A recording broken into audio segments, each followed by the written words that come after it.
when the vegetables need the sun to grow, the sun is high enough in the sky that I'm thinking of shade, right? Yep.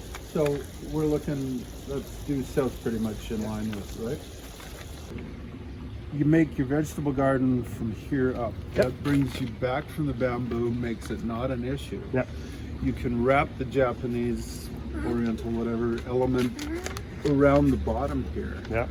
And then have the vegetable area would be from there to there. Perfect. Then you got no shading. Yep. The type of sound you get out of the water falling is you can control it a little bit by the configuration of the spills. Okay?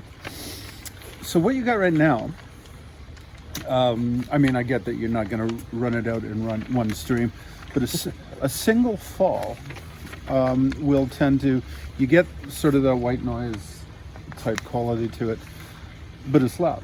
It carries further, right? If you break up that vertical distance with a series of smaller pools, it's not as loud, but you get more like gurgling and bubbling, as opposed to just the white noise of the water. I don't know what you have in mind for a shed. It's going to be like I think I just went to like with the Costco one. Yeah. So sometimes they're not the most attractive thing. Mm-hmm. So again, in keeping with the Japanese theme, it's not too hard to add like a framework that sort of runs that would be awesome. up and over. Yeah.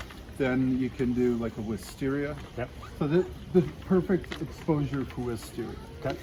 If wisteria has too much shade, it grows great. Yep. It doesn't bloom with crap.